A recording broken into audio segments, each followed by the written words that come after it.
Hey everyone, my name is Sean Cecil, and today I'm going to teach you how you can beat age discrimination in the workplace.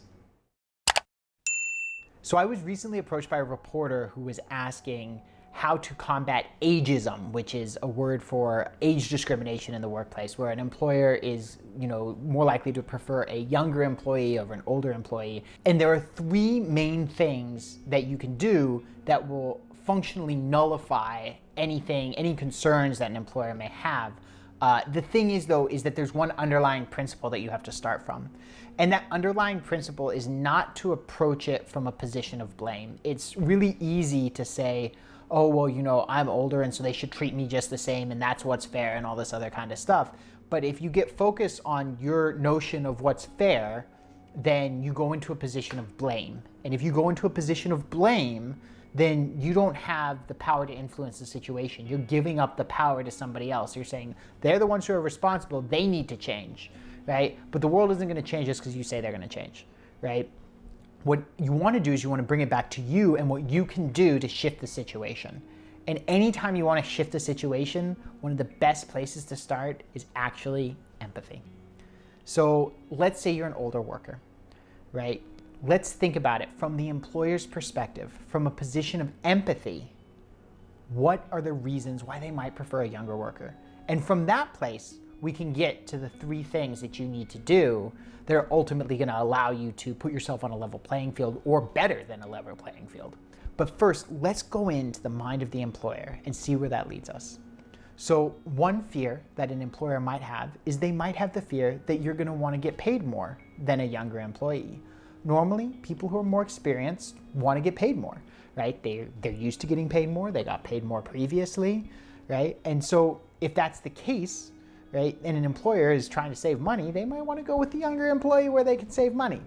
How do you overcome this? Well, you focus on the value that you add that the younger employee, or frankly, any other employee, even somebody else your same age, doesn't have.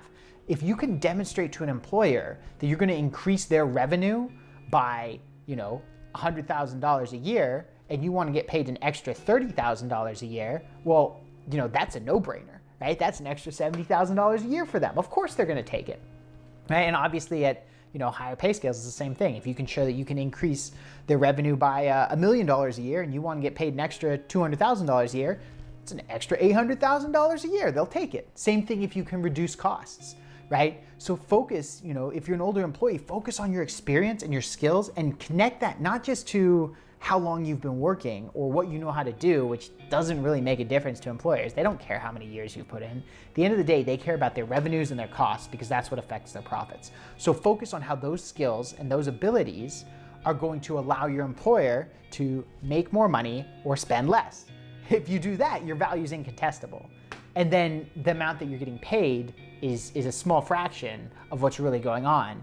And then it's a no-brainer for them to actually hire you because you're delivering unique value, right? The second fear that an employer may have is that an older employee may cost more in terms of health insurance on a group plan. Fundamentally, you just want to treat this the same as higher pay because that's all it is. The employer doesn't make a difference whether they're paying you or paying the health insurance company. It's a cost to them. But if you can demonstrate value that's in excess of that cost, then again, it goes from being a weakness to being a strength. Now, let's look at a third fear that an employer might have. They might have the fear that you're going to show up and you're only going to be there for a couple years and then you're going to retire. So no employer wants to, pay your paycheck for an extra couple years between now and when you retire so you can show up and, not really do that much and then be gone, right? At the end of the day, a lot of people's value as employees is not just in what they're doing currently, it's in what they're going to do in the future. And that's why I advocate everybody pursue something that's really purpose-based, something that they love to do, that they're not sitting there waiting for retirement. Right, and I would say that this is true for younger workers, older workers, it doesn't matter because anytime you're just sitting waiting for retirement because you don't like what you do, that's obviously not a good position to be in. But if you really have a passion for what you're doing, then you can use your cover letter to convey enthusiasm for the job, which then, makes people realize that you're not just going to be sitting around passing the time doing the bare minimum waiting for retirement, that you're here because you care and that you're going to be around longer than, age 65 or whatever. And that allows you to have that future value that, younger employees intrinsically come with that future potential value. If you're not putting a cap on how long you're gonna work there because you really enjoy it, then obviously you unlock that future value as well. Likewise, in the same vein, sometimes younger workers are perceived as hungrier because their future career is built on the foundations that they're building right now. So they're willing to go above and beyond, or at least that's how it's perceived. But if you convey enthusiasm for what you're doing, then you can convey that you're willing to go above and beyond, not because of some potential future benefit, but because you truly love the work and you truly love the mission. That's gonna go just as far, if not farther.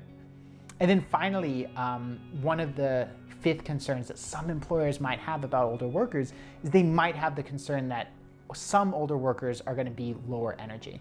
Now, obviously, this is a stereotype. There are times that it's true, and there's also a lot of times that it's not true, right? Instead of trying to focus on changing the employer's mind about how older people work in general, which, they're probably not even going to admit to, right? Just demonstrate that you're not falling into that stereotype. When you show up for the interview, show up with confidence, show up with a smile, show up with energy, show up with a quick mind, have your, know your facts, like have all your talking points ready, be quick, be courteous, be engaging. And then it instantly proves that regardless of what they think about other people, you clearly don't fall in that category, right? And so those concerns, by stepping into the mind of the employer, lead us to these three recommendations. One, clearly demonstrate your value. Connect it to revenues that you can help them gain or costs that you can save them. Two, demonstrate enthusiasm for the task itself, that you're not sitting around just, bumping around doing the bare minimum until retirement comes, that you're actually really interested, you're really engaged. And the best place to convey that enthusiasm is in your cover letter. And third, show up to the interview with confidence and energy to disprove any stereotypes that people might have about older workers. I hope you guys enjoyed this. I really do think that this is a really comprehensive guide for overcoming something that a lot of people just view as being this insurmountable challenge. And in reality, it's something that you can totally blitz through as long as you approach it in the right way. Hey everyone, I hope you enjoyed this video. And if you want to learn more about career planning, getting out of a burnout job, or creating a career that truly fulfills you, then I've got a free comprehensive video laying out the process. All you need to do is go to the link below, www.oculusinstitute.com/workshop, and sign up to get access to the free presentation.